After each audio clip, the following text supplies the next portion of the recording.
안녕하세요. 사연 읽어주는 남녀입니다. 오늘도 와주셔서 감사드리며 오늘의 사연 바로 시작하겠습니다. 안녕하세요. 저는 30대 초반 직장인입니다. 결혼한 지는 3년쯤 됐고요. 현재 임신 중이라 곧 육아휴직에 들어가야 해요. 3년 전 결혼을 앞두고 이것저것 분주하게 준비를 마친 후 예식이 며칠 남지 않았을 때 아빠에게 신부 입장하는 모습을 해보자고 했어요. 그때 아빠가 하신 말씀이 아직도 잊혀지질 않습니다. 아니, 나랑 같이 들어가게? 너희 신랑 신부 동시 입장하는 거 아니었어? 아빠는 무슨 그런 말을 해. 내가 아빠가 없는 것도 아니고. 당연히 아빠 손잡고 들어가야지. 고맙다. 난 하나도 기대 안 했거든. 고맙다고 말씀하시며 눈물까지 보이셨던 아빠의 얼굴. 그 얼굴이 오랫동안 기억에 남아요. 그리고 미치도록 그립기도 하고요. 왜냐하면 아빠는 지금 이 세상에 안 계시거든요. 작년에 돌아가셨습니다. 일하시다가 현장에서 사고로 돌아가셨는데요.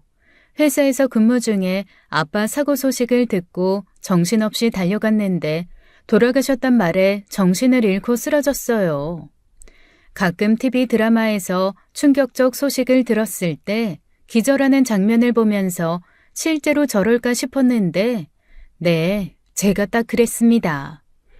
순간 앞이 안 보이고 머릿속 피가 몽땅 빠져나가는 느낌이 들면서 그대로 정신을 잃어버렸죠. 시간이 얼마나 흘렀을까 정신을 차렸을 때 남편과 언니가 제 곁에 있었어요. 언니가 제 옆에서 펑펑 울고 있는 모습을 보니 정신 잃기 전 들었던 얘기가 꿈이 아니었구나라는 걸 알게 됐고 그 자리에서 언니를 부둥켜 안고 하염없이 울었습니다. 아빠의 사인은 유독가스 질식사였는데요. 평소에도 위험한 곳에서 일하는 게 늘 마음에 걸렸는데 결국 우려하던 일이 벌어진 거죠. 아빠는 기름 저장해 두는 지하 공간에 드나드는 작업을 하셨거든요. 원래는 사다리가 있어서 능숙하게 오르고 내리고를 하셨다는데 그날따라 사다리가 없었는지 결국 올라오지 못하고 가스에 질식해 숨을 거두신 겁니다. 아빠, 늘 조심해. 하루에도 몇 번씩 문득문득 걱정된단 말이에요. 내가 거기서 하루 이틀 일한 것도 아니고 이제는 눈 감고도 일할 수 있어. 너나 차 조심하고 길 조심해. 특히 밤길 조심하고. 아빠는 늘 제 걱정이 우선이었죠. 제 나이가 30이 넘고 결혼까지 했는데도 세상에 그런 딸바보가 없을 만큼 언니와 저를 많이 아끼셨습니다. 딸 사랑이 어느 정도였는지 언니가 결혼해서 아들까지 낳았는데도 언제나 손주보다 딸이 먼저였고요. 사위들과 술이라도 한잔 하는 날엔 귀에 못이 박히도록 딸 자랑을 늘어놓으셨어요. 만두 좋아하는 저를 위해 끝내주게 맛있는 만두를 발견했다며 쏟아지는 비를 뚫고 밤 11시에 만두를 사들고 오시기도 했죠. 엄마 말로는 언니랑 저 시집 보내놓고 거의 한 달을 시름시름 앓으셨다고 합니다. 밤에 잠을 못 자. 이리 뒤척 저리 뒤척. 그렇게 딸 걱정되면 시집을 보내지 말지 그랬냐고 얘기했더니 당장이라도 도로 데려오고 싶다더라. 한 번은 자다 깨서 밖에 나가보니까 혼자 식탁에 앉아서 훌쩍거리면서 소주를 마시고 있더라고. 내가 진짜 니네 아버지 같은 딸바보를 본 적이 없어. 딸 하나 더 있었으면 네 아버지 눈물 마를 날 없었을 거야. 그렇게나 저를 예뻐하고 사랑을 주신 아빠가 하루아침에 돌아가시니 제가 어떻게 제정신으로 살 수 있겠어요. 장례를 치르고 회사에 또 휴가를 내야 될 만큼 아빠의 죽음은 저에게 너무나도 충격적이었죠. 어쨌든 사고사였기 때문에 경찰에서 매우 자세하게 조사를 했는데요. 결국 실족사로 종결되었습니다. 그래봤자 평범한 일개 직원인데 자기 혼자 회사 먹여 살리는 것처럼 하루도 안 빠지고 일 다니더니 결국 이렇게 가는구나. 다른 건 몰라도 네 아버지 성실한 건 대한민국 1등이었어. 감기 걸려 골골댈 때도 출근하고 발목 접질러서 쩔뚝거리면서도 악착 떨면서 새벽 출근했던 사람이야. 딸들 먹여 살린다고. 엄마는 장례 치르는 내내 아빠 영정 사진을 제대로 못 보셨습니다. 차마 볼 수 없는 그 마음을 어렴풋이 알 것 같았어요. 그리고 저랑 언니는 3일 내내 펑펑 울었는데 엄마는 눈물도 많이 흘리지 않으셨습니다. 너무나도 깊은 슬픔은 눈물조차 나지 않는다는 걸 엄마를 보고 알게 되었죠. 장례식장에 찾아오신 아빠 동료들도 다들 한마디씩 하셨습니다. 평소 그렇게 철두철미한 양반이 이게 무슨 일이야? 365일 항상 있던 사다리가 왜 갑자기 웃냐고. 입만 열면 안전 타령하던 사람이었거든. 뭐 하나 허술하거나 빈틈 발견되면 세상 무너질 것처럼 난리치던 사람인데 대체 이게 무슨 일인지 모르겠다. 아빠가 딸보다 먼저 세상 뜨는 건 당연한 일입니다. 하지만 늘 씩씩하고 건강하신 아빠였기에 전 단 한 번도 아빠의 죽음에 대해 생각해 본 적이 없어요. 평생 제 옆에 계실 줄 알았거든요. 그러다 갑자기 아빠를 보내고 나니 그 공허함은 말로 표현할 수 없을 정도였죠. 언니 역시 마찬가지였습니다. 얼마 전에 아빠가 갑자기 전화해서 짜장면 사준다고 했는데 피곤하니까 다음에 먹자고 했는데 그게 너무 마음에 걸려. 짜장면 같이 먹는 게 뭐 대단한 일이라고 싫다고 했을까? 아빠에게 못해드린 일에 대해 후회와 아쉬움을 얘기하자면 몇 날 며칠이 걸려도 부족했습니다. 어린 시절 아빠에게 반항했던 것부터 어른이 된 후엔 아빠가 뭘 하냐며 은근히 무시했던 말들까지 생각할수록 가슴이 찢어지더라고요. 모든 일이 끝나고 아빠 회사에서 상당 금액의 보상금이 나왔다는 말을 들었습니다. 이 돈 어떻게 할까? 너희들 생각은 어때? 엄마 앞으로 나온 거니까 엄마가 갖고 계세요. 괜찮겠어? 안 괜찮을 게 뭐 있겠어요. 배우자 앞으로 나온 거니까 엄마가 갖고 계신 게 맞죠. 그때 그 돈이 정확히 얼마였는지 묻지 않았습니다. 아빠 죽음으로 인해 받은 돈이기 때문에 금액을 궁금해하는 것도 죄스러웠어요. 그 후 일상을 되찾기는 힘들었지만 아빠가 하늘에서 보시기에 훌륭한 딸로 살아야겠다는 생각으로 슬픔을 삼키며 살았습니다. 곁에서 남편이 위로를 많이 해줬고요. 언젠가는 치를 일인데 나에겐 조금 일찍 찾아온 거라 생각했죠. 그러던 어느 날 언니가 회사 앞으로 찾아왔습니다. 여기까지 웬일이야? 근처에 볼 일이라도 있었어? 아니야. 일부러 너 만나러 온 거야. 언니가 제게 휴대폰 하나를 내밀었습니다. 아빠가 쓰시던 휴대폰이었죠. 아빠 전화다. 이거 들고 소파에 누워서 늘 고스톱 치시곤 했는데 비밀번호 설정도 안 해놓으셨더라. 그만큼 감추는 거 하나 없이 투명한 사람이었다는 거지. 저는 아빠 전화기에 담겨있는 사진들을 훑어봤어요. 온통 가족 사진뿐이더군요. 또 눈물이 쏟아지기 시작했습니다. 울지 말고 거기 메시지 보관함 봐봐. 언니 말대로 메시지 보관함을 열어봤어요. 그 역시 저랑 언니랑 엄마랑 나눈 메시지들만 가득했습니다. 이거 보여주려고 여기까지 온 거야? 받은 메시지랑 보낸 메시지 말고 임시 보관함 봐봐. 언니 말대로 메시지 임시 보관함을 열었습니다. 저에게 보내려다 실패한 메시지가 있더군요. 오늘따라 우리 둘째 딸이 너무 보고 싶네. 아빠한테 너가 어떤 존재인지 그 마음을 다 알지 모르겠지만 어쨌거나 너는 나에게 세상 그 무엇 완성되지 않은 메시지였습니다. 그래서 발송되지 못한 채 임시 보관함에 머물러 있었던 거죠. 어쩌면 이걸 보내시다 사고를 당하신 건 아닐까 갑자기 오만 생각이 다 들더라고요. 언니, 아빠 전화기 내가 보관하면 안 돼? 내가 갖고 싶어. 언젠가는 너 줄게. 하지만 일단은 내가 갖고 있을게. 아직 아빠 일로 정리할 게 많이 남아서 어쩌면 필요할지도 모르거든. 그래, 그럼. 그리고 한 가지만 더 부탁할게. 혹시 엄마가 아빠 전화기 찾으면 너는 모른다고 해줘. 왜? 나중에 설명해 줄게.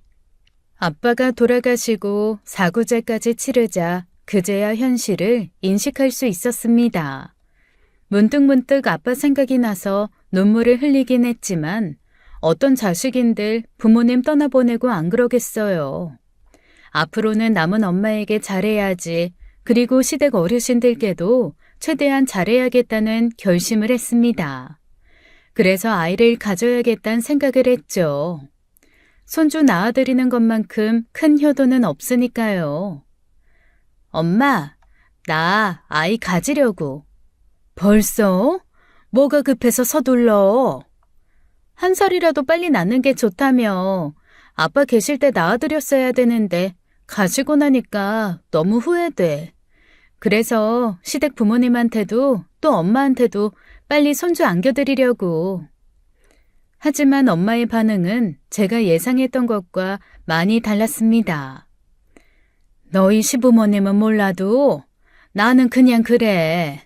네 언니 시집 가자마자 애 낳아서 데리고 와서 나한테 떡하니 안기는데 뭐랄까 되게 서럽더라고. 내가 벌써 할머니가 됐구나 싶어서. 딸내미 시집 보냈으면 할머니까지 되는 거 당연하잖아. 엄마는 우리가 애 안 낳고 살길 바랬어? 뭐 그렇다기보단 솔직히 할머니 소리 듣는 게 마냥 반가운 일만은 아니거든. 그리고 너도 그다지 급하지 않아. 아직 신혼인데 둘이 더 놀고 또 일도 하고 그 다음에 애기 낳아도 늦지 않아. 엄마 말이 조금은 서운했지만 딱히 틀린 말도 아니었기에 그러려니 했습니다. 그러던 어느 날 엄마가 퇴근 후 집에 들르라더군요. 그래서 반찬거리 싸주시려나 하고 갔더니 언니도 와 있더라고요. 모처럼 딸내미들하고 저녁 먹고 싶어서 불렀지. 아빠도 있었으면 얼마나 좋았을까? 그러게 말이다.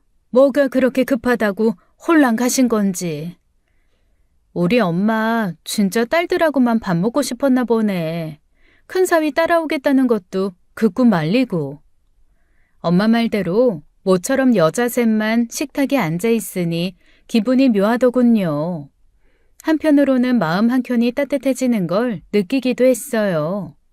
비록 아빠는 없지만 엄마도 있고 언니도 있고 뭐랄까 이전에는 느끼지 못했던 포근함이 느껴졌습니다. 오랜만에 먹는 엄마 밥도 정말 맛있었어요. 하지만 그 포근함도 잠시 엄마가 느닷없이 폭탄 선언을 하더군요. 실은 너희들한테 해야 될 말이 있어서 오라고 했어. 왜? 뭔데? 혹시 아빠 일이야? 아빠 일은 아니고. 엄마는 잠시 뜸을 들이더군요. 그리고 한다는 말이 엄마, 재혼할까 해. 처음엔 잘못 들은 줄 알았습니다. 평소 실없이 농담 같은 건 거의 안 하는 사람이어서 굳이 웃기려고 한 소리가 아님은 분명했어요. 어? 뭘 한다고요? 재혼한다고, 재혼. 언니와 저는 서로 멀뚱멀뚱 쳐다보기만 했습니다. 갑자기 이게 무슨 뚱딴지 같은 소리인지 도무지 우리 엄마 같지 않아 보였어요. 진심이야?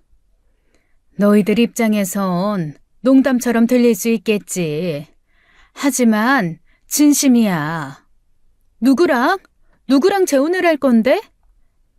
야, 지금 누구랑 하는 게 중요해? 재혼 자체가 말이 되냐고. 엄마, 아빠 세상 뜨신 지 석 달도 안 됐어요. 100일도 안 지났다고. 근데 재혼을 하겠다뇨? 농담 삼아 하는 말이라도 재혼이란 단어는 입에 안 올리는 게 맞지 않아? 언니 말이 맞았습니다. 아빠 가신 지 3년도 아닌 3개월밖에 안 된 상황에 다짜고짜 재혼이라뇨. 순간 엄마한테 치매가 왔나 하는 생각도 들었죠. 엄마, 똑바로 말해봐. 대체 뭘 얘기하고 싶길래 이런 말도 안 되는 소리를 해? 뭘 얘기하고 싶어서가 아니야. 진짜로 재혼을 하겠다는 거야. 그게 무슨 소리야? 갑자기 무슨 재혼이냐고. 정신 차려 좀. 엄마는 저와 언니의 반응을 예상하고 있었다는 듯 놀라지도 않더군요. 그러더니 눈물을 글썽이며 한다는 말이 어쩌다 일이 이렇게 됐는지 모르겠다. 되도록 좋게 해결하려고 했는데 네 아빠가 성급히 가버리는 바람에 다 꼬여버렸어. 뭘? 뭐가 꼬였는데? 사실 죽은 네 아빠한테 오래전부터 여자가 있었어. 처음 알았을 땐 당장이라도 이혼하고 싶었는데 그래도 기다리면 정리되겠지. 잠깐 스치는 바람이겠지 했지만 가만 놔두니 심각해질 대로 심각해지더라. 아빠한테 여자가 있었다고? 그게 무슨 말도 안 되는 소리야. 알아. 믿기 힘들다는 거. 사실 네 아빠 바람필 사람처럼은 안 보이지. 근데 사실이야. 그것 때문에 나랑 얼마나 많이 싸웠는데. 엄마는 매우 진지했습니다. 저나 언니나 부모님 사이는 한없이 좋은 줄 알고 살았어요. 두 분 모두 말이 많은 분들은 아니었지만 저희 앞에서 목소리 높여 싸운 적도 없었고 차에 탈 때마다 아빠는 늘 엄마의 안전벨트를 직접 채워주셨거든요. 그 때문에 엄마는 손이 없냐 애냐 제가 많이 놀리기도 했고요. 그런 아빠한테 다른 여자가 있었다니 쉽게 믿을 수가 없었습니다. 큰애 시집 가자마자 둘째 너도 회사 멀다며 자취한다고 나갔잖아. 그래서 잘 모를 텐데 네 아빠랑 나랑은 잠정적 이혼 상태였어. 너희 아빠 집에서 자는 날 며칠 안 됐고 아예 내연녀 집에서 출퇴근하는 날이 많았거든. 그래서 엄마는 그걸 보고만 있었다고? 계속? 참다 한 소리 했지. 이럴 거면 왜 같이 사냐고. 당장 서류 정리하자고. 그랬더니 둘째 시집 갈 때까지만 그냥 이렇게 살자 하더라. 남편 노릇은 못해도 아빠 노릇은 끝까지 잘하고 싶다고. 돌아가신 아빠야 그렇다 쳐도 엄마는? 엄마는 아빠 돌아가시자마자 다른 남자 찾은 거야? 기다렸다는 듯이? 능력도 좋네. 남편 죽고 석 달 만에 재혼 상대를 찾았다니. 언니의 뾰족한 말에 엄마는 잠시 침묵을 지키셨습니다. 이후 크게 한숨을 쉬고 말씀하셨죠. 나도 여자잖아. 나도 사람이라고. 네 아빠가 날 안 보는데 나 혼자 바보처럼 돌아오길 기다릴 순 없었어. 기다린다고 해도 안 돌아올 사람이었고. 그래서 엄마도 딴 남자랑 연애 시작했다? 대놓고 맞바람을 폈다? 그래, 맞바람이 아니라고 말은 못하겠다. 사실은 사실이니까. 결국엔 엄마도 내연남이 있었던 거네. 그러다 남편 죽으니까 기다렸다는 듯이 재혼하겠다는 거고. 와, 뭐 이런 막장이 다 있냐? 언니는 매우 격앙되어 있었습니다. 충분히 이해는 됐어요. 저 역시 이 상황이 말이 안 된다고 생각했으니까요. 애당초 네 아빠랑 나랑 딸내미들 다 시집 가면 깨끗이 갈라서고 각자 인생 살기로 약속했었어. 그런데 생각지도 못하게 네 아빠가 이렇게 가버린 거고. 이제 나는 혼자잖아. 돌아오길 기다렸던 사람은 없고 날 바라봐주는 사람은 있는데 더 늦기 전에 새 출발하고 싶어. 내가 네 아빠 버린 것도 아니고 날 먼저 버린 건 네 아빠야. 그리고 미안하다 말 한마디 없이 가버렸어. 그런데도 내가 수절을 해야 되니? 그럼 내 인생은 뭔데? 아빠 장례를 치르며 엄마가 아빠의 영정사진을 쳐다보지 못했던 거, 또 그닥 많이 울지 않았던 거, 그제야 얼추 이해가 되더군요. 네 아빠 많이 좋아했어. 평생 죽을 때까지 함께해도 후회 없을 만큼 좋은 사람이라고 생각했어. 그런데 날 배신한 건 네 아빠야. 엄마 다른 남자 있었다는 거 아빠도 알고 있었어? 그건 모르겠어. 알았을 수도 있고 몰랐을 수도 있지. 내 입으로 먼저 말하진 않았으니까. 알았어요. 엄마 뜻 잘 알았고 어쨌거나 나도 이미 결혼해서 애 낳고 사는 상태고 쟤도 결혼했으니까 엄마 하고 싶은 대로 하세요. 내가 어떻게 말리겠어. 엄마 인생 찾고 싶다는데 좋으실 대로 하세요. 그래, 고맙다. 지금은 이 엄마가 주책 맞고 이상해 보여도 너희도 언젠간 날 깊게 이해할 날이 있을 거야. 그때 제 눈에 들어온 엄마의 얼굴은 내 엄마가 아닌 한 여자의 얼굴이었습니다. 아직 꼬부랑 할머니 소리 들을 나이도 아니고 평생을 언니와 저 그리고 아빠 뒷바라지 하느라 고생한 걸 알기에 엄마의 선택에 적극적으로 반기를 들 수 없더라고요. 물론 아빠가 너무 불쌍하긴 했습니다. 하지만 아빠는 이미 우리 곁에 없었죠. 알겠어, 엄마. 엄마 재혼한다고 영영 헤어지는 건 아니니까 재혼하고 싶으면 그렇게 해. 고마워. 많이 망설이면서 얘기한 거야. 그래도 아들이 아닌 딸들이라 이 엄마 이해해 줄 줄 알았다. 엄마 집에서 나와 주차장에서 언니와 잠깐 얘기를 나눴습니다. 언니는 매우 불편한 표정이었어요. 언니, 엄마 이해해 주자. 나도 아빠 생각나서 마음이 안 좋긴 하지만 그래도 어쩌겠어. 우리도 각자 결혼해서 사는데 엄마도 자기 인생 찾아야지. 엄마가 본인 인생 찾겠다는 건 100분 이해해. 하지만 너무 빠르잖아. 내 말이 틀리니? 아니야, 언니 말이 맞아. 나도 그게 좀 불편해. 하지만 아빠도 다른 여자가 있었다니까. 다른 건 몰라도 아빠 바람났다는 건 못 믿겠어. 우리 아빠 그럴 사람 아니거든? 너는 기억 못할지 모르겠는데 우리 엄마 죽고 옆에서 다들 새장가 가라고 했을 때도 죽어도 싫다고 했던 사람이야. 그때 아빠 30 초반이었다고. 물론 내가 어려서 애 키우느라 여자 생각 못한다고 해도 한창 젊은 나이에도 죽어라 일만 하며 살던 사람이 나이 들어서 바람이 난다고? 네, 사실 저희 부모님은 재혼 커플입니다. 언니는 아빠의 딸이었고 저는 엄마의 딸인데요. 두 분 다 사별하시고 혼자 지내시다 아빠 쪽 집안 어르신 중매로 재혼하신 거죠. 저는 너무 어렸기에 별 기억은 없어서 친아빠라 생각했는데 나중에 20살 넘어서 알게 됐어요. 친아빠가 아니라는 걸요. 당시 몇 날 며칠을 입을 뒤집어 쓰고 울었는데요. 그때 제 마음을 달래준 것도 아빠였습니다. 뭐가 그렇게 서러워? 내가 네 아빠인 게 싫어? 그래서 우는 거야?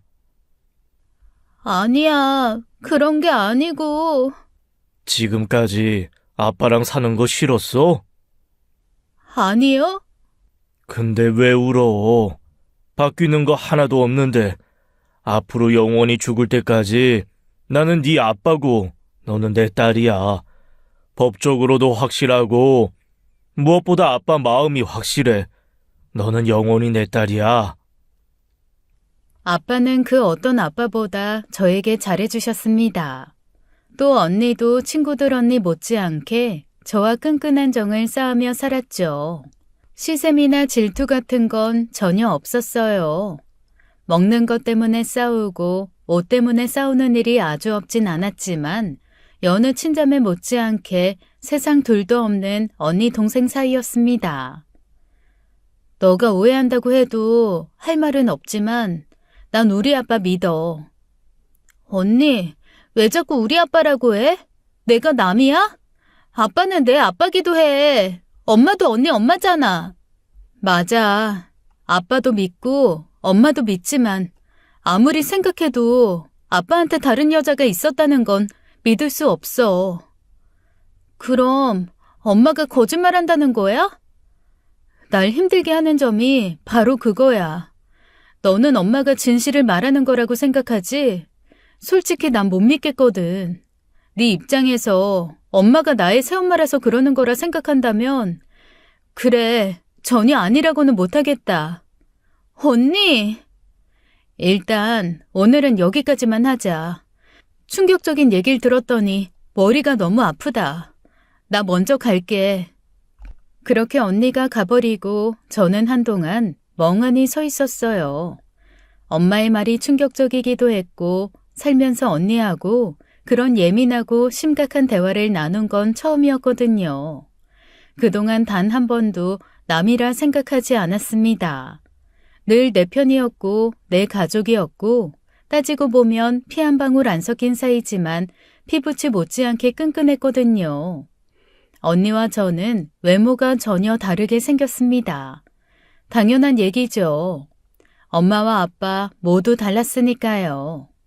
언니는 키가 컸고 저는 작았습니다. 언니는 피부가 검은 편인데 저는 과도하게 흰 편이었고요. 이목구비 뚜렷한 언니에 비해 저는 이목구비가 모두 작았습니다. 서로 닮지 않았다는 사실이 너무 싫어서 둘이 거울 앞에 서서 어떻게든 닮은 곳을 찾아내려 애쓰던 순간이 생각났어요. 하도 닮은 곳이 없다 보니 어깨가 닮았다, 팔꿈치가 닮았다, 억지로 갖다 붙이기까지 했죠. 언니와 내가 부모가 다르다는 걸 알고는 있었지만 그걸 입 밖으로 꺼낸 것도 그날이 처음이었어요. 집으로 돌아오는 길 가슴이 아리더라고요. 절대 열어선 안 되는 상자를 열어버린 느낌이었습니다. 아마 언니도 그랬을 거예요.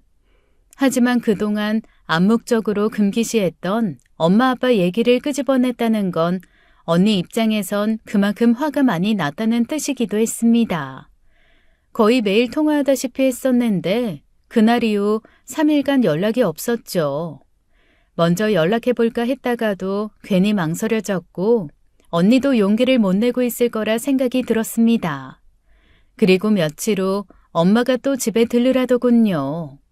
어쩌면 언니도 와 있겠다 싶어 달려갔는데 막상 가보니 저만 왔더라고요. 언니는 안 불렀어?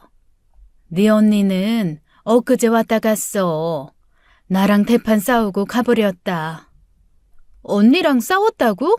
왜? 무슨 일로? 설마 했는데 역시더라. 그래도 내 딸이다 생각하며 키웠는데 돈 앞에선 장사 없는 거지. 나 재혼한다니까 아빠 보상금 나온 거에서 자기 목 챙겨달래. 그러면서 앞으로는 각자 알아서 살자더라. 각자 알아서 살자니 그게 무슨 말이야? 무슨 말이겠어. 영 끈차는 소리지. 아빠가 돌아가신 이후부터 하루하루가 충격이었습니다. 연을 끝낸다고? 그래, 엄마는 재혼하니까 그렇다 쳐도 그럼 나는? 순간 눈물이 왈칵 나면서 무서워지기까지 했어요. 우리가 어쩌다 이렇게 된 걸까 하고요. 왜 울어? 울어도 내가 울어야지. 네가 왜 울어? 모르겠어. 어쩌다 이렇게 된 건지 너무 속상해. 속상할 것도 셌다. 어차피 남이었잖아. 결국 이렇게 될 거였어.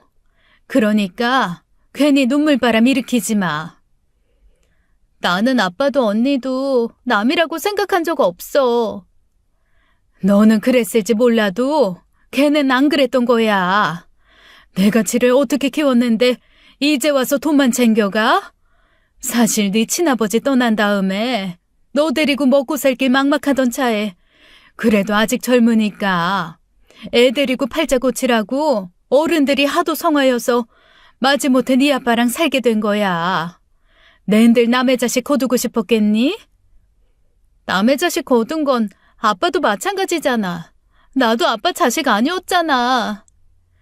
그래서 여태 이 약 물고 산 거야. 너 때문에. 엄마의 말 한마디 한마디가 가슴에 날아와 바늘처럼 꽂혔습니다. 남의 자식 함부로 키우는 거 아니다. 어차피 남이다라는 말 저도 많이 들어봤어요. 하지만 우리 가족은 다르다 생각했습니다. 그런 구태한 법칙에 우리 가족은 포함되지 않는다 믿고 살았죠. 그런데 다른 사람도 아닌 엄마가 그 법칙을 애써 강조하고 있었습니다. 그래서 그 얘기하려고 오라고 한 거야? 나 붙잡고 언니 욕하려고? 그것도 그거고 반찬 몇 개 한 거 있어서 갖고 가라고 불렀지. 참, 그리고 엄마 다음 주에 어디 가니까 그런 줄 알아. 어딜 가는데? 베트남 여행 가. 4박 5일. 누구랑 가는데? 신림동 아줌마랑 가는 거야? 아니, 남자친구랑. 그나저나 거기 엄청 덥다던데 옷을 뭘 챙겨가야 될지 모르겠다. 너 전에 베트남 가봤댔지? 거기 많이 덥니? 우리나라 삼복더위만큼 더워? 여행 떠나기 전 누군들 설레지 않겠어요. 하지만 엄마가 설레하는 모습을 보니 어딘지 모르게 씁쓸하더라고요. 근 20년을 내 자식처럼 키운 딸에게 연근차는 소리 들은 사람치고는 너무나도 해맑았습니다. 하긴 결혼 앞둔 신부가 한껏 들떠있는 거랑 뭐가 다를까. 나도 그랬으니까. 그때 제 눈에 비친 엄마는 세상을 다 가진 듯 행복해 보였습니다. 딸 입장에서 엄마가 행복하다면 더 이상 바랄 게 없었죠. 그래서 씁쓸한 감정은 저 혼자 감당하기로 했습니다. 베트남 가는데 용돈 좀 줘? 아이고 됐어. 엄마 돈 많아. 베트남 여행은 단체 여행으로 가는 거야? 아니, 모르는 사람들이랑 섞여서 다니기 싫어. 그래서 개별 여행으로 끊었어. 호텔도 별 5개짜리로 예약했고 공항까지 리무진도 보내준대. 역시 돈이 좋긴 좋아. 따지고 보면 그 좋다는 돈은 아빠의 목숨값이었습니다. 예전에 언니랑 저랑 돈 모아서 엄마 아빠 여행을 보내드리려 했었어요. 그때 아빠는 못 이기는 척 하면서 내심 좋아하셨는데 오히려 엄마가 집 나가면 고생이라고 우기는 바람에 결국 못 보내드렸죠. 그게 늘 마음에 걸렸었는데 아빠 돌아가시자마자 새 남친과 여행을 간다니 엄청 섭섭하더라고요. 엄마, 해외여행 간다니까 좋아? 당연히 좋지. 평생 궁상만 떨고 살다가 이제야 사람 사는 것 같다. 그렇게 좋으면 아빠랑도 가지 그랬어. 그때는 싫다며. 집 나가면 고생이라고 죽어도 안 간다며. 그땐 네 아빠랑 가기 싫어서 그랬던 거야. 김치 없으면 밥 못 먹고 365일 새벽 4시에 일어나야 되는 사람이랑 무슨 재미로 여행을 가? 괜히 짜증만 나지. 근데 엄마 남자친구는 뭐 하시는 분이야? 응, 나중에 정식으로 소개시켜 줄게. 엄마는 그야말로 인생의 이막을 맘껏 즐기는 중이었습니다. 그러는 사이 제 마음은 점점 무거워졌어요. 언니 일이 마음에 걸려 그냥 모른 척하고 있을 수만은 없어서 제가 먼저 연락을 했는데요. 언니가 기다렸다는 듯이 만나자고 하더라고요. 그동안 나 못지않게 마음고생이 심했는지 얼굴이 많이 상해 있었습니다. 엄마는 엄마고 너는 넌데 어쩌다 보니 이렇게 돼버렸다. 미안해. 나한테 미안할 게 뭐 있어. 언니가 잘못한 게 뭐 있다고. 아빠가 바람이 났건 어쨌건 그거랑 무관하게 엄마 재혼하고 새 출발한다는데 축하해줘야 마땅하지만 내가 그릇이 작은가 봐. 그게 잘 안 되네. 아니야, 나도 언니랑 비슷해. 자꾸 아빠 생각나. 언니는 여전히 아빠의 외도를 믿지 않고 있었습니다. 무작정 믿기도 힘든 일이긴 했어요. 딱히 증거도 없었으니까요. 저나 언니나 아빠가 갑작스레 떠난 것도 황당한데 엄마한테 그런 소리까지 들으니 혼란스러울 수밖에 없었습니다. 그나저나 다음 주에 아빠 생신인데 인사드리러 가자. 근처에서 곱창도 먹고. 매년 아빠 생일엔 곱창을 먹었어요. 아빠가 유난히 좋아했던 음식인데 건강에 좋지 않아서 언니랑 저랑 늘 잔소리를 했었거든요. 돌아가시고 처음 맞는 생일이라 엄마도 같이 가면 좋겠다 싶어 엄마한테 전화를 걸어 같이 말했습니다. 그런데 아이, 그러네. 다음 주 그 양반 생일이네. 아빠 생일인 거 몰랐어? 늘 같이 곱창 먹었었잖아. 네가 말하니까 이제야 생각났다. 그래서 언니랑 둘이 아빠한테 간다고? 그래라 그럼. 나는 안 갈래. 엄마는 왜 안 가? 같이 가야지. 됐어 얘. 이미 떠난 양반 생일까지 챙겨야 되니? 명절이나 기일이면 모를까. 꼭 생일까지 챙겨야 돼? 누가 알아준다고. 아무리 죽고 못 사는 남친이 있다지만 다른 사람도 아니고 전 남편인데 세상 뜬 지 얼마나 됐다고 이토록 매정하고 무심하게 굴까? 엄마가 참 야속했어요. 그리고 엄마의 아빠 모시는 생일뿐만이 아니었습니다. 집에 있는 아빠 손길이 남아있는 물건들을 기다렸다는 듯이 다 치워버리고 말끝마다 남친이랑 어디 갔다, 뭐 먹었다 자랑만 늘어놓았죠. 함께 외식이라도 할 때면 나중에 남친이랑 또 먹으러 와야겠다. 그 사람 과메기 좋아하는데 과메기 잘하는 집은 어디냐? 남자들 영양제는 뭐가 좋은 거냐? 살짝 주책 맞아 보일 정도로 입만 열면 남친 얘기뿐이었습니다. 한 번은 보다 못해 대놓고 물어봤어요.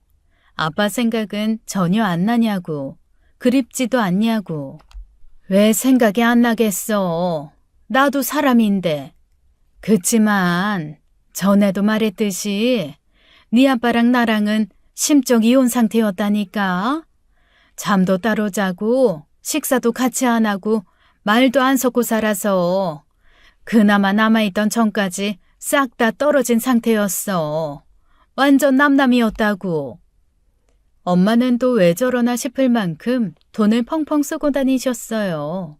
생전 사치라는 거 모르고 살던 사람인데 비싼 옷에 비싼 가방에 하다하다 중형차까지 사더라고요. 엄마, 장롱면허 아니야? 운전 무섭다며.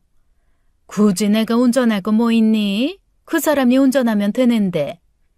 이쯤 되니 대체 어떤 남자길래 우리 엄마가 이렇게나 정신을 못 차리나 너무너무 궁금하더라고요. 엄마, 인사시켜준다며. 언제 자리 마련할 거야? 언니한텐 몰라도 나한테는 진즉에 소개해줬어야 되는 거 아니야? 좀만 기다려. 곧 인사시킬게. 그리고 매우 궁금한 또 한 사람이 있었습니다. 근데 엄마, 아빠 오래전부터 바람났었다고 했지? 네 언니 시집가기 전부터 만났다니까. 엄청 오래됐지. 끝까지 속이려고 했다가 우연히 나한테 딱 걸렸던 거야. 근데 그 여잔 대체 누구야? 엄마도 아는 사람이야? 넌 몰라도 돼. 알려고도 하지 마. 왜? 궁금하잖아. 그 여자도 아빠 돌아가신 거 알아? 알아도 장례식장엔 못 왔겠지? 나이 어린 여자야? 둘이 어떻게 만났대? 너도 참. 그게 뭐가 궁금해. 어차피 네 아버지 죽고 없는데. 왜? 이제라도 찾아가서 머리채 잡으라고? 왜 내 서방 꼬셨냐고? 그게 아니라 그냥 어떤 여잔지 궁금해서. 됐어. 그딴 건 알아서 뭐해? 그리고 제발 네 아빠 생각 좀 그만해. 이런다고 죽은 사람 살아 돌아오는 거 아니야. 그때 발끈하는 엄마를 보고 알았습니다. 내가 모르는 뭔가가 있구나. 엄마는 분명 무언가를 숨기려 하는구나. 그 후 저는 언니와 자주 만났어요. 그동안에 불편하고 찝찝했던 얘기들은 접어두고 같이 영화도 보고 술도 한잔하고 조카 데리고 다 같이 놀러 가기도 했죠. 그 어떤 때보다도 돈독하고 끈끈한 사이가 되었습니다.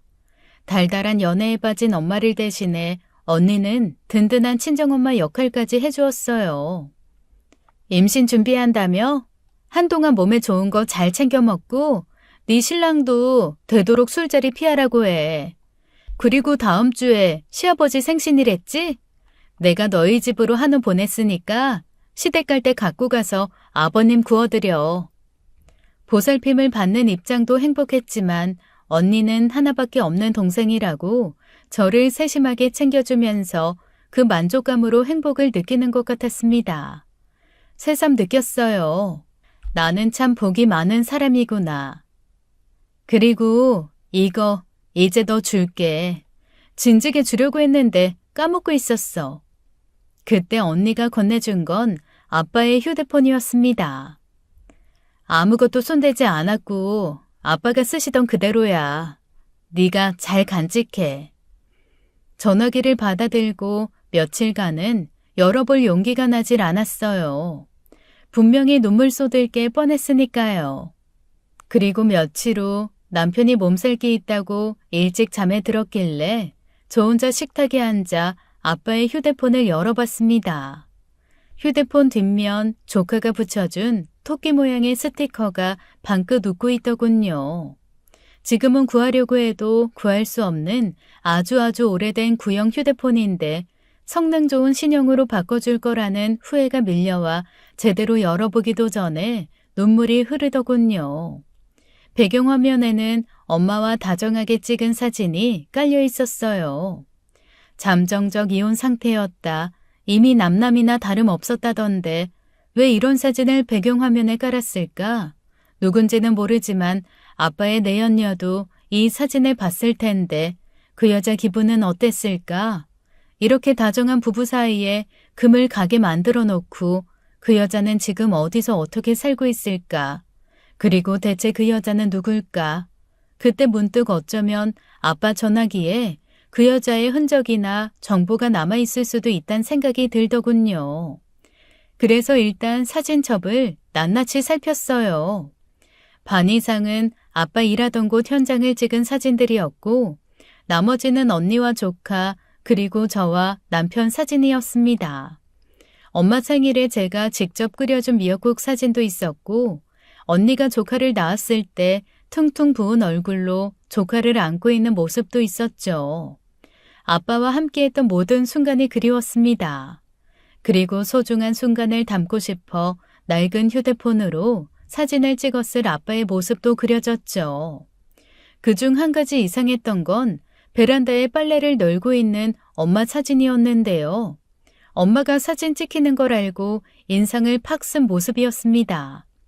이걸 왜 찍었을까? 날짜를 보니 돌아가시기 얼마 전인데 둘이 그렇게 사이 안 좋았다면서 이런 건 왜 남겼을까? 도무지 이해가 되지 않았습니다. 어쨌거나 내연녀의 흔적은 전혀 찾아볼 수 없었죠. 그래서 동영상도 찾아봤습니다. 역시나 작업하는 모습, 태풍 때문에 비가 억수로 쏟아져 아파트 앞 침수되던 장면, 또 펑펑 눈 내리는 장면, 그리고 거기 제 결혼식 때 모습도 있더라고요. 주례사가 끝나고 하객들에게 인사하는 장면이었는데 아빠는 그 모습을 찍으며 울고 계셨습니다. 아빠의 훌쩍이는 소리가 고스란히 담겨 있더라고요. 내 아빠가 운다는 건 상상도 못 해봤고 살면서 단 한 번도 본 적이 없었습니다. 하지만 아빠는 그날 분명 울고 계셨어요. 전 한참이나 식탁에 엎드려 울었습니다. 심장이 터질 것만 같아 아이처럼 큰 소리 내며 울었어요. 그때는 진짜 아빠에 대한 그리움을 차마 억누를 수 없더라고요. 신부 입장 연습하자 했을 때 놀라던 표정, 그 얼굴이 너무 생생했어요. 같이 입장할 거라 기대하지 않았다. 어쩌면 아빠는 당신이 친아빠가 아니라서 제가 불편해할 수도 있다는 생각을 하셨나 본데 아니요. 어린 저를 걷어주고 그동안 먹여주고 공부시켜주고 모자람 하나 없이 키워주신 분이라 그분의 손을 잡고 입장하는 건 매우 당연했어요. 고맙다고 진심으로 사랑한다고 그동안 왜 말하지 못했을까? 정신을 차릴 수 없을 만큼 괴로웠습니다. 온몸이 터질 것만 같았어요. 그리고 그때 제 울음소리에 깬 남편이 달려나오더군요. 자기 왜 그래? 아니, 무슨 일이야? 놀랐을 겁니다. 남편 앞에서 그런 모습을 처음 보였으니까요. 저는 그동안의 일을 남편에게 모두 털어놨어요. 그 어느 때보다도 위로가 필요했거든요. 아버님은 바람필 스타일 아닌데. 물론 사람 속을 어떻게 다 알겠냐만 평소 하고 다니시는 거 말투 성품 어딜 봐도 안 해두고 바람필 사람은 아니야. 일밖에 모르는 남자들 딱 그 스타일이거든. 나도 그렇게 생각했어. 그런데 엄마 말로는 오래전부터 여자 있었다잖아. 언니는 죽어도 못 믿겠다는데 사실 나도 그래. 아빠의 휴대폰을 더 살폈습니다. 저와 나눴던 메시지들, 엄마와 나눴던 메시지들, 하지만 낯선 여자와 나눴던 메시지는 없었고 하물며 저장되어 있는 번호들과 통화 내역에도 수상한 점은 찾아볼 수가 없었어요. 그때 남편이 말하길 혹시 모르니까 휴지통 봐봐. 누가 볼까봐 일부러 삭제한 사진이나 영상이 있을 수도 있잖아. 남편 말대로 휴지통을 열어봤어요. 바로 거기에 의문의 영상이 하나 남아있더라고요. 영상의 내용은 아빠가 셀카 모드로 찍은 것이었습니다. 딸, 지금 뭐 하고 있어? 아빠는 지금 일하고 있는 중이야. 여기가 아빠 일하는 곳이야. 완전 캄캄하지? 아무리 캄캄해도 아빠한테는 손바닥처럼 훤한 곳이라. 영상 속 아빠는 안전모와 마스크를 쓰고 계셨고 뒤편으로 누군가 왔다 갔다 하는 모습이 어렴풋하게 보였습니다. 현장에서 같이 일하는 동료였겠죠.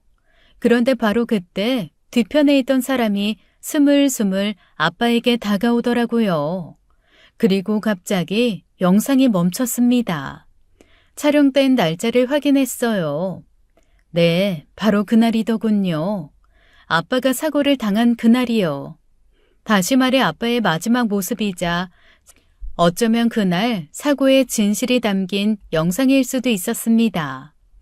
제 심장은 큰 소리를 내며 뛰고 있었고 남편도 그 영상을 반복해 돌려보더라고요. 아버님은 이걸 왜 삭제하셨을까? 삭제 버튼 누를 겨를도 없었을 텐데.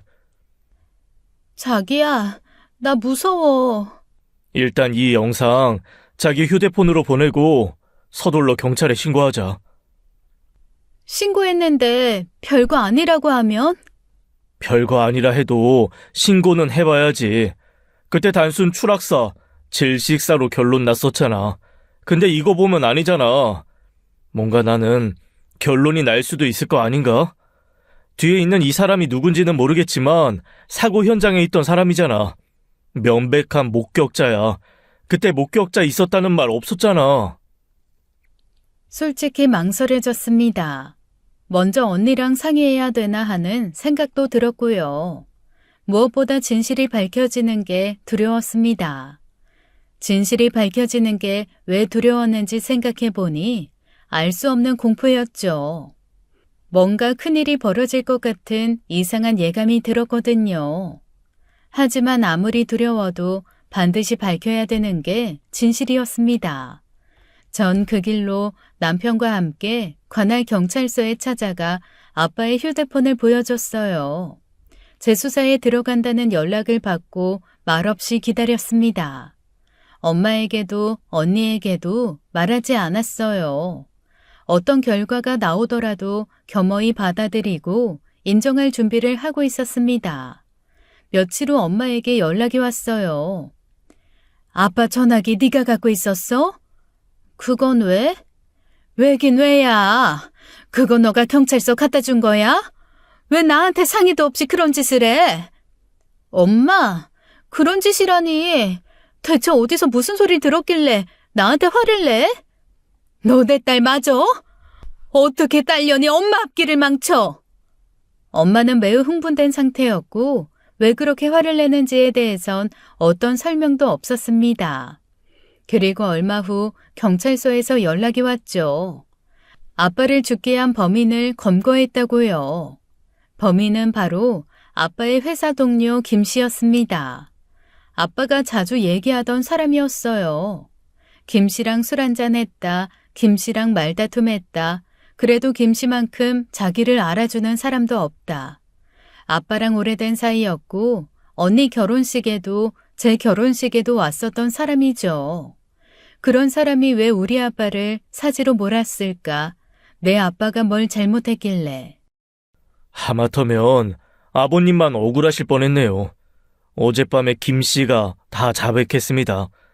처음엔 모르는 일이라고 우기더니 영상 보여주고 다그치니까 결국 다 불더라고요. 영상에 나와 있듯이 뒤에서 아버님 공격하고 쓰러뜨린 후 올라오는 사다리를 치워버렸답니다. 아마 그 사이 아버님이 도움 요청하려고 애쓰셨을 거예요. 그런데 거기가 매우 밀폐된 공간이라 전화가 안 터졌던 거죠. 실제로 저희가 현장 가서 테스트해보니까 전화 안 되더라고요. 데이터도 안 들어오고 와이파이는 말할 것도 없고요. 그러다 보니 어쩔 수 없이 가스에 질식해 돌아가신 거죠.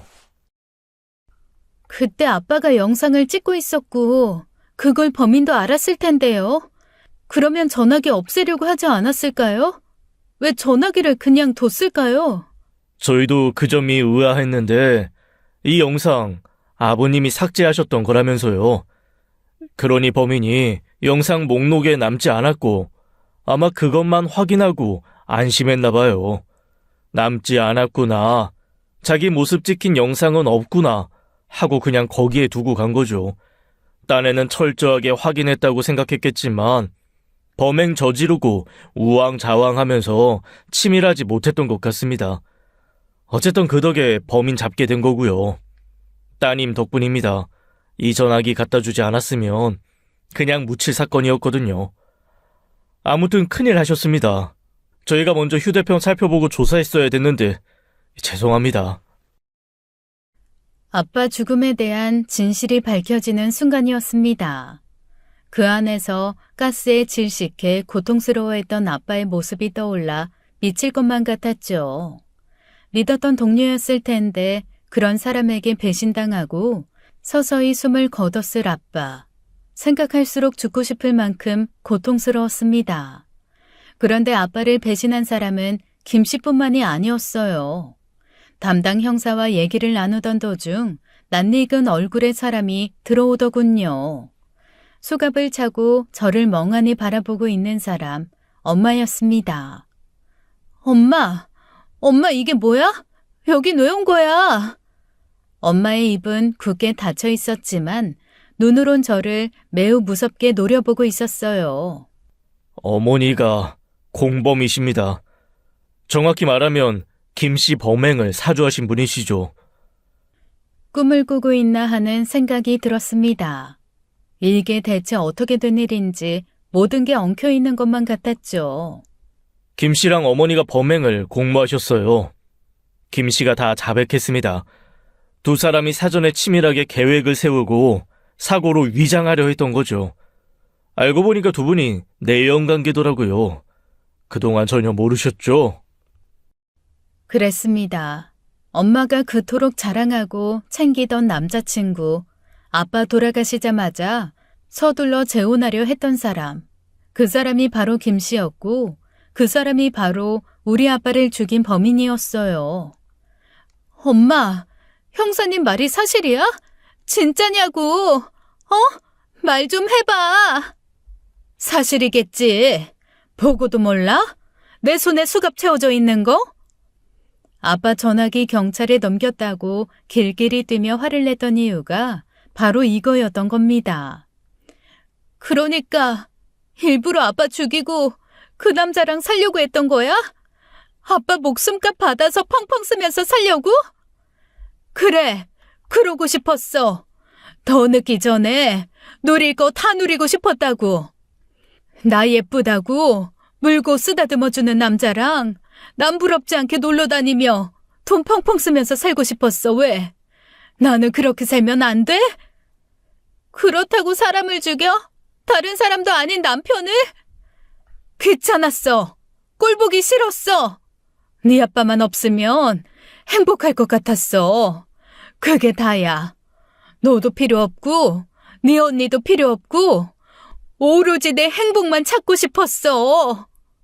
나를 낳아준 내 엄마지만 그 순간엔 그저 미친 여자일 뿐이었습니다. 눈이 돌아갔다는 말이 뭔지 알겠더군요. 당시 엄마가 느끼고 있던 감정이 진짜 사랑인지 모르겠지만 자식도 남편도 아무것도 보이지 않았던 겁니다.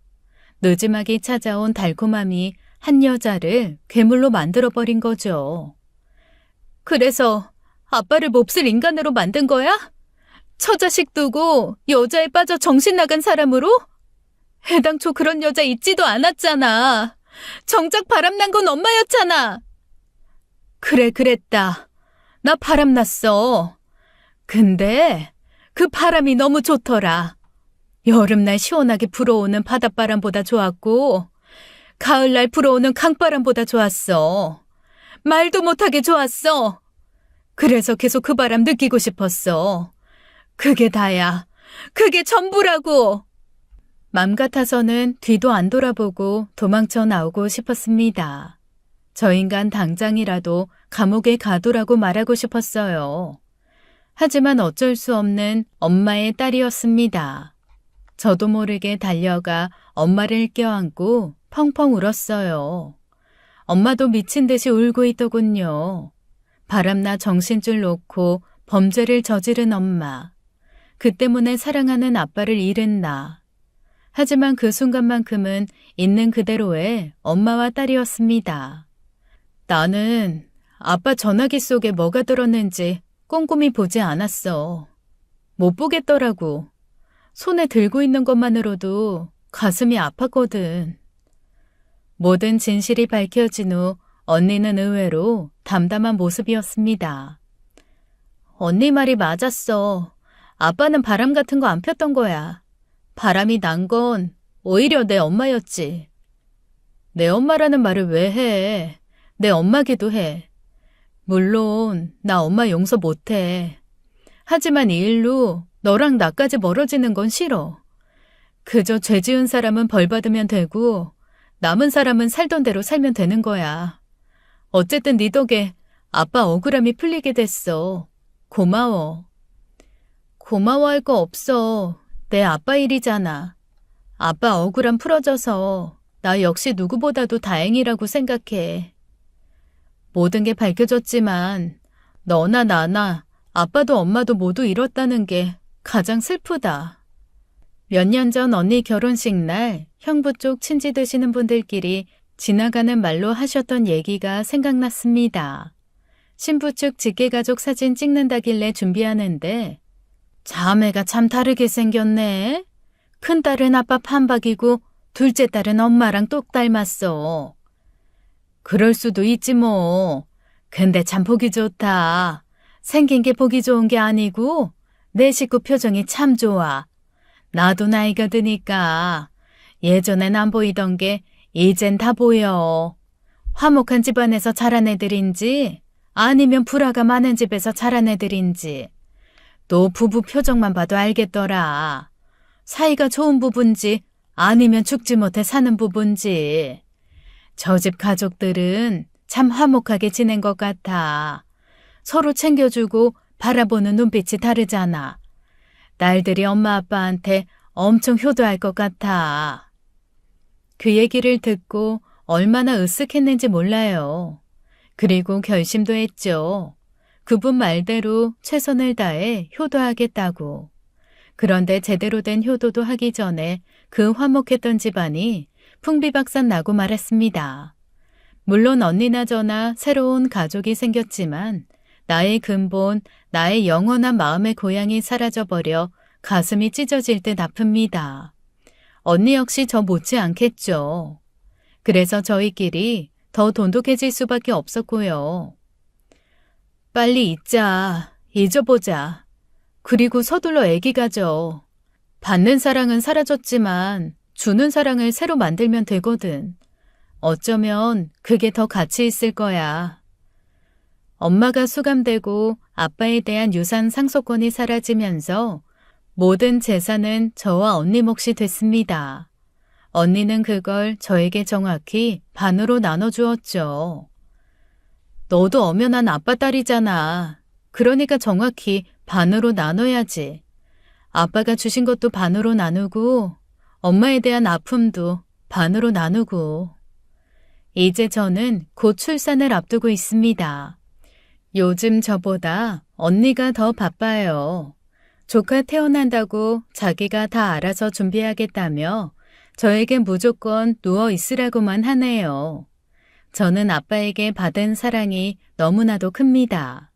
그리고 아빠가 주신 것 중에 가장 소중하고 값진 건 바로 언니예요. 곁에 언니가 있다는 게 저의 가장 큰 복이자 선물이거든요. 뱃속 아이는 딸이라네요. 아직 태어나지도 않은 아이지만 벌써부터 여동생 꼭 만들어줘야겠다는 생각이 듭니다. 제 딸도 언니처럼 세상 누구보다도 빛나는 언니가 되겠죠. 건강하게 순산하고 멋진 엄마가 되겠습니다. 제 엄마는 멋지지 않았지만 저는 꼭 훌륭한 엄마가 될 거예요. 긴 얘기 들어주셔서 감사합니다. 모두 건강하세요.